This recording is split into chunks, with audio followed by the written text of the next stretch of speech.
Hi there, I'm Jack Canfield, and today I want to share with you 3 keys to my successful marriage that can help you also create more successful and authentic relationships with your spouse, your family members, or anyone in your life.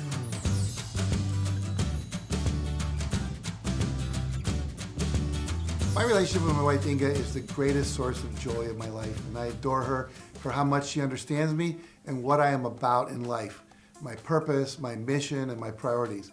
And for her unceasing love, her support, her amazing sense of humor, and her encouragement. Partners often drift apart because they never develop the deep sense of connection that's required to overcome the stumbling blocks that inevitably happen in every relationship. They share a bed, but not a life. They sit next to each other, but they never share their deepest thoughts and feelings with each other. And then one day they wake up to a stranger sleeping beside them. Now, good relationships are key to getting what you want from life. But what most people don't understand is creating and maintaining a successful relationship takes commitment, takes time, and it takes energy. So the first key to stronger, happier, and more fulfilling relationships is committing to being and expressing your authentic self. And that's a lot easier said than done.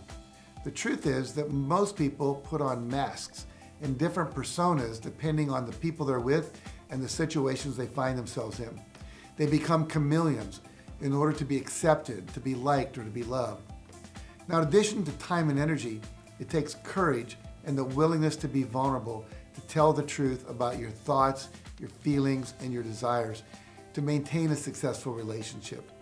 It takes courage to admit that you feel lost or scared or overwhelmed and discouraged.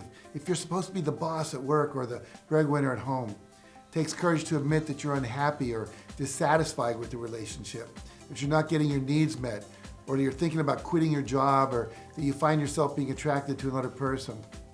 But revealing your flaws actually makes you more appealing to your partner and to others. And taking off all those masks to express the parts of yourself that you'd rather keep hidden is going to naturally bring up feelings of awkwardness and discomfort, even fears of rejection. But I promise you it'll be worth it because it'll bring greater authenticity and aliveness to your relationships. You know, I can remember a few years back being frustrated that my wife would often criticize my eating habits, the food I chose to eat, the amounts I was eating, and so on. And I began to feel irritated and resentful of her criticism. But in my commitment to being a positive person, I didn't bring it up. Inside, I was still feeling angry and like I wanted to get away from her when she did this. As uncomfortable as it was, I told her that I needed her to be less critical and more supportive of me, whatever my behavior was, and that I would take responsibility for my body and she should take responsibility for hers. And at that point, she told me that underneath her critical comments was her fear about my health and my longevity, and she didn't want to lose me to a heart attack or an early death. And her concerns and fears touched me really deeply. And as a result, I started eating even more consciously than I had been. And she made a commitment to support me and accept me with less judgment, whatever I was doing, whatever I was eating. And the result was, I now eat better, and she is a lot less critical in every area of my life, not just food. Now, that uncomfortable conversation of truth-telling helped transform the quality of our relationship. And by the way, a powerful communication tool that we now both use, instead of criticizing the other person, is this simple formula for effective feedback that helps avoid defensiveness and counterattack. It goes like this. When you blank, I tell myself, fill in the blank, and then I feel blank, and my request is that you blank. So let me give you an example of that. Instead of saying, I hate it when you criticize my eating, especially in front of other people, now you would say, when you eat bread and butter before dinner and then you order dessert afterwards, I tell myself that you're gonna have a heart attack, and then I feel scared that you're gonna die and I'll be left alone. And my request is that you eat fewer refined carbohydrates. It's amazing how powerful this simple tool is for creating conversations that actually bring you closer together rather than creating more separation. Now, the second key to my successful marriage is quality time. You and your partner's definition of quality time may be different, but you need to constantly set aside time to connect with each other in the best way that works for each of you to continually build upon your relationship. When I spend quality time with Inga, I give her my full attention with the TV off, my computer and phone are put away. And I give her full eye contact, and I actively listen and respond to what she's saying. But she loves to go on long walks together with me or sit by her pool and have long conversations. And when we do this, she feels seen, she feels heard, and she feels ultimately deeply connected too. Now the third aspect is to set goals.